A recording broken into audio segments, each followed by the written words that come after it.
Well, ladies and gentlemen, my name is David Tal, and this is the BaLaGaN Connection. And today, the BaLaGaN Connection is coming to you from Beit Shean. We're going to be talking about the Decapolis. We're going to be talking about Jesus moving from the Galilee to Jerusalem. But I think we're going to make a very interesting connection to King Saul and maybe to the idea that what's more important is the office and not always the man.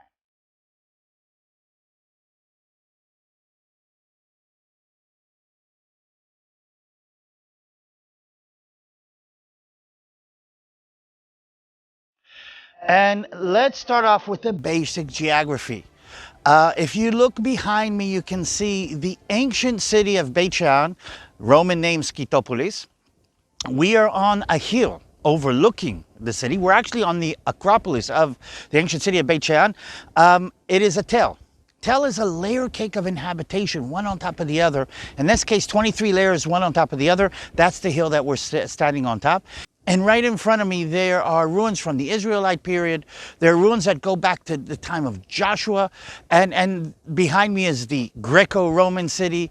I mean, all of this comes together in this little package.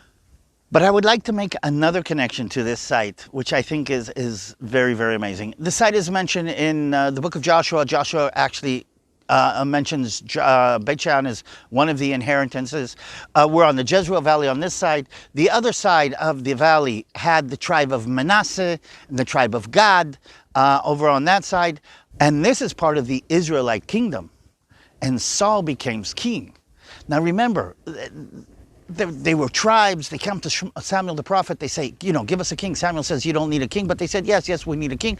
Saul was the first king. And the question is, why do you need a king? And here's why you need a king. And I'm going to read this from 1 Samuel chapter 11. And this is an interesting story. I think most of you will probably remember this. And it says this. And Nahash the Ammonite came up and encamped against Jabesh Gilead. Now Jabesh Gilead is literally right over my shoulder right now. Okay, it is an Israelite town, but it is on the other side of the Jordan River. And Jabesh Gilead, and the men of Jabesh Gilead said to Nahash the Ammonite, who was the Ammonite king, he said, we give up. Okay, well, what they say, make a covenant with us and we will serve you. And Nahash the Ammonite said to them, on this condition I will make a covenant with you, that I may put out all your right eyes and bring reproach to all of Israel. Now the elders of Jabesh Gilead in verse 3 said, wait a minute, let's hold off for a while. I mean, we were willing to give up, but nobody said anything about right eyes. Now you're talking about bringing reproach and shame to all of Israel. Okay, hold off for 7 days and we will send messengers to all the territory of Israel and tell them that you're going to do this to shame all of them. And if no one comes out to save us, we will serve you. I got to figure that their situation was pretty bad, but you get the idea. So the messengers came to Gibeah, and Gibeah was where Saul was, and they told the news in the hearing of the people. And all the people lifted up their voice and wept. Now there was Saul coming back from the fields. And he said, what troubles the people? And they told him the words of the men of Jabesh Gilead. Nahash the Ammonite, he's going to poke out their eyes, and it's going to make shame for all of Israel. And here's a very interesting passage. And the Spirit of God came upon Saul, and he heard that when he heard this news, and his anger was greatly aroused. So he took a yoke of oxen and cut them into pieces, sent them throughout the territories of Israel, saying, whoever does not come out with Saul and Samuel to battle, this is what I'm going to do to his oxen. Very interesting. The people didn't want to go and fight for Jabesh Gilead. When they were told the news, they wept. Oh, it's very sad. The people of Jabesh Gilead, they'll lose their right eye. But now Saul is coming, and God raises his anger. Now, I think it's very interesting that God uses who and what Saul is for this particular moment. Anger is not a good thing, and Saul suffered from his anger. But here's where God uses his anointed, the person that has been chosen by him to fill out this role. So Saul brings the people together. He threatens the people of Israel. He said, if you don't come with me, I'm going to take your oxen and I'm going to slaughter them, which is like in a farm community saying, I'm going to break up all your John Deeres. I mean, come to fight. And they did. And the fear of the Lord, by the way, interesting, fell upon the people, and they came out, and he numbered them in Bezek, the children of Israel, and they sent messengers to the men of Jabesh Gilead. And here's what they said to Jabesh Gilead. They said, tomorrow, by the time the sun is hot, you shall have help. And the messengers came and reported it to the men of Jabesh Gilead. And here's the understatement of the Bible, okay? And they were glad. They don't have to have their right eyes poked out. Okay. So it was on the next day that Saul put the people in 3 companies and came on the morning watch and killed the Ammonites until the heat of the day. And those who survived were scattered. And the people said to Samuel, who is this that said, shouldn't we have a king? Okay. And basically, this is King Saul doing one of the good things that he did with anger that was aroused by God. He was selected by God to be put in that place, not because he was a great person, not because he was nice, not because he knows how to shut his mouth, but because he was supposed to be in that place. Now, Saul had a lot of problems. He was a big BaLaGaN in itself. And I'm going to jump to the end of the book of 1 Samuel. Let's talk about what happened in the end.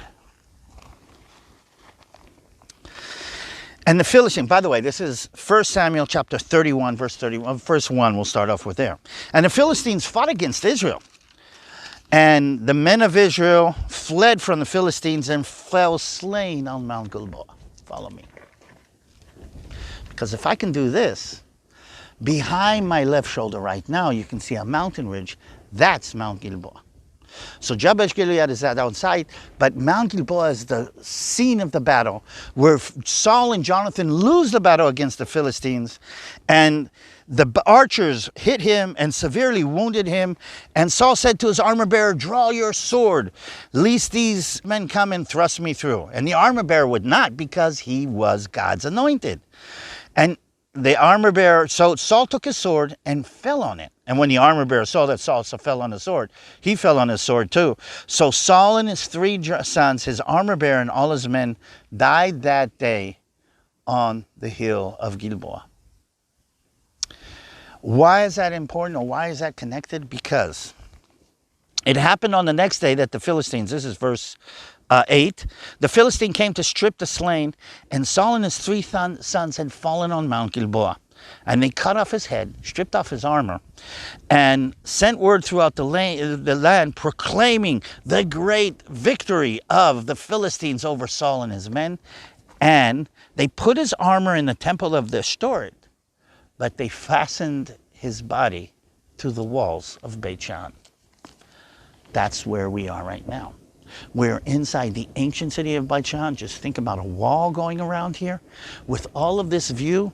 The men of Jabesh Gilead on that side of the valley, the men of Gilboa, and all of the men of the city below us could have seen the king of Israel with his sons, his body laying or stuck to the walls of Beit Shean. This was a reproach to all of Israel, not only Saul, but to all of Israel. But here's where the connection is made, and I think this is an amazing connection. And when the inhabitants of Jabesh Gilead, remember Jabesh Gilead is the city on the other side that Saul had saved in the beginning of his political career. When the inhabitants of Jabesh Gilead heard what had been done to Saul, all of the brave men arose and traveled all night and took the body of Saul from the walls of Beit Shean. And they came to Jabesh Gilead, they burned them there, and they took their bones and buried them under a tamarisk tree and fasted for 7 days. The men of Jabesh Gilead remembered the good that Saul had done. Saul had done under the Spirit of God. And they came here that night and pulled off a daring commando raid in enemy territory. It's got to be, you got to think about this. They pull off a daring commando raid not to save Saul because he's dead, but to give him his honor, to respect the king of Israel and his sons. And they took him and they buried him in Jabesh Gilead and they mourned for him. And there's this sense I'm hearing from the other side that we're forgetting what it means when people step up into an office and they have to do some very complex, very hard, and sometimes very difficult things. And I'm bringing this here because what I need to remind myself and everybody else is that in many cases, the respect that we should have is not for the man personally, but for the office he holds. The men of Jabesh Gilead didn't save Saul because he was a nice guy. The guy was a freak. But they saved Saul because he was anointed by God, and he was the representative of their nation. And I think we're forgetting that sometimes it's as much about the office and the role that he has to play than it is about the actual man. So, I love the way places bring these things together. This is the ancient city of Beit Shean, the story of Saul, the story of respect, the story of the men of Jabesh Gilead from that side, the Greco-Roman city, one of the Decapolis that Jesus probably walked through on this side, and all of these connections made on one hill overlooking the city of Beit Shean. I believe that's what makes the BaLaGaN connection so amazing. So, this is David Tal in the city of Beit Shean, connecting Greco-Roman, biblical, and a little bit of political in what I call the BaLaGaN connection. Please, by the way, subscribe, share. I mean, these are interesting stories that I think would kind of interest a lot of people. Hope to see you here soon as possible. As soon as this COVID-19 BaLaGaN is over and we can open up the skies and start flying back and forth. Thank you for joining me.